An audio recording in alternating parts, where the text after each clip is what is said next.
Y para avanzar en esto de planificar la búsqueda de evidencia, la investigación, la posible prueba para un juicio, yo quise recuperar algo sobre lo que hemos conversado en otras clases, que está contenido en el manual clínico sobre violencia de género que sacó en el 2022 el Ministerio de Salud de Nación, que son las pautas proteger. ¿Tenemos que hacer todo esto en el marco de una investigación? No, para nada. Recordemos que estamos en una investigación penal y veamos allí que la R tiene que ver con realizar la denuncia penal. ¿Esto qué quiere decir?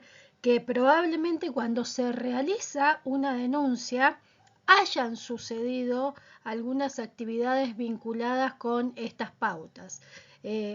La primera nos habla de prestar atención a indicadores de violencia sexual. Estas son pautas que en general son socializadas, compartidas y utilizadas en capacitaciones con profesionales y trabajadores de distintos ámbitos públicos que tienen contactos con potenciales víctimas de violencia sexual. En el manual, que ustedes lo tienen allí en el link que aparece en la lámina, se establecen algunos indicadores que pueden considerarse como signos de la presencia de violencia sexual. Entonces, si nosotros, nosotras, nosotres accedemos a un caso, a una denuncia, porque se detectaron estas pautas, lo que nos tenemos que preguntar en primer lugar es ¿en qué lugar se detectaron indicadores de violencia sexual? ¿Quién las detectó? Y allí vamos a tener que ir a recuperar la información de la forma más completa y detallada posible, para empezar a construir contextos que nos vinculen con estos hechos auxiliares a los hechos directos que requieren las teorías jurídicas de violencia sexual en el Código Penal. Entonces, allí ya tenemos un primer ámbito de investigación. Si tenemos alguna información en la denuncia que nos dice que se está presentando esta denuncia porque se detectaron indicadores, ¿quién o quiénes, dónde, en qué momento, en qué contexto, y lograr una descripción de eso? ¿Esto es una prueba? No. Esto es una primera intervención de investigación para saber si eventualmente vamos a tener la posibilidad de producir una prueba a partir de esto. Realizar la valoración del riesgo de niños, niñas y o adolescentes. De nuevo, ¿hubo una valoración de riesgo? ¿Tiene que haber siempre una valoración de riesgo cuando hay una intervención o una judicialización penal de un caso? No necesariamente. Pero si hubo una intervención en términos de realización de una valoración del riesgo, tenemos que saber en qué consistió esa intervención, quiénes realizaron esa intervención, hay un registro de esa intervención, qué calidad tiene ese registro, qué información nos da ese registro, qué lineamientos para ir a buscar otra información podemos encontrar de ese registro o de las personas que intervinieron haciendo esa valoración. Y nuevamente allí podemos encontrar hechos auxiliares que nos permitan sostener el hecho principal a través de las personas o a través de la documentación que haya quedado de las personas que intervinieron. La escucha a la víctima directamente. ¿Ha habido algún tipo de entrevista con la víctima del delito? ¿Quién hizo esa entrevista? ¿Cómo fue esa entrevista? ¿En qué contexto se dio esa entrevista? ¿Existe algún tipo de registro de esa entrevista? Y con registro no me refiero a hay una filmación del momento en el que se entrevistó a la víctima, no, pero hay algún informe, hay algún apunte, hay algo que apoye a la palabra de quien realizó la entrevista. Y aquí me refiero a hablar con la persona que haya realizado la entrevista, porque al no estar todavía en el marco de la investigación penal en un proceso judicializado, no estamos hablando de una cámara Gesell, pero muchas veces en diversos contextos se produce la develación o se produce una intervención profesional que termina incorporando información sobre una situación de victimización sexual. Entonces allí tenemos que ir a registrar para nuestra investigación cuál es la información que esta persona que realizó esa entrevista tiene. Si hay un registro de esa entrevista, tantísimo mejor, cualquiera que sea, porque nos va a servir de apoyo a la memoria de esta persona que realizó la entrevista. Si no hay un registro, es muy importante que cuando nosotros tomamos contacto con esa persona, realicemos un primer registro para que quede ese apoyo a la memoria de la persona que tomó esa primera información.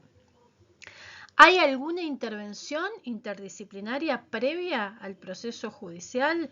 En muchas circunstancias nos encontramos con víctimas que están judicializadas en otros fueros o que han tenido intervenciones de distintas instancias del Estado. Algunas veces esas instancias han dejado registros. En alguna medida lo que estamos tratando de construir nosotros cuando hacemos una investigación penal es toda una situación contextual y de vida de la persona que nos permita situar de la forma más precisa y clara posible por qué fue posible que se diera esta situación abusiva.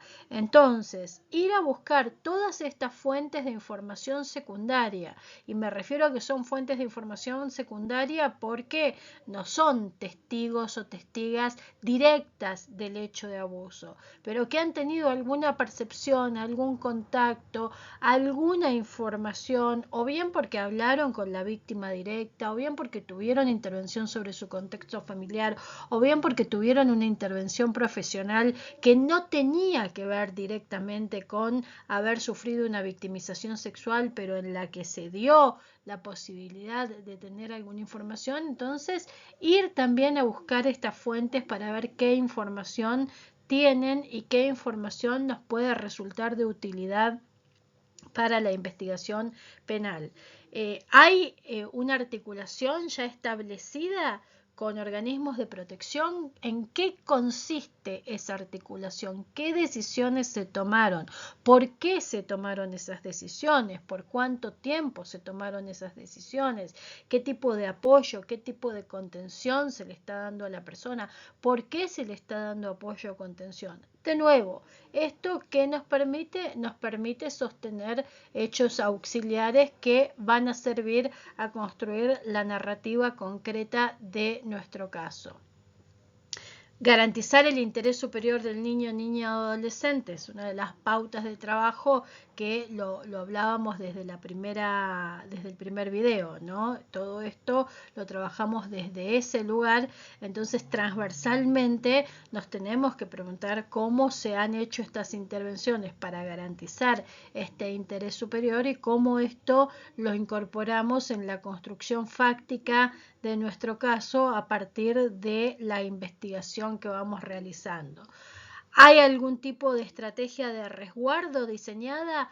¿Cómo el proceso penal puede coadyuvar, complementar y no contrariar esa estrategia? Esto también es sumamente importante en términos de interés superior y en términos de perspectiva de infancia.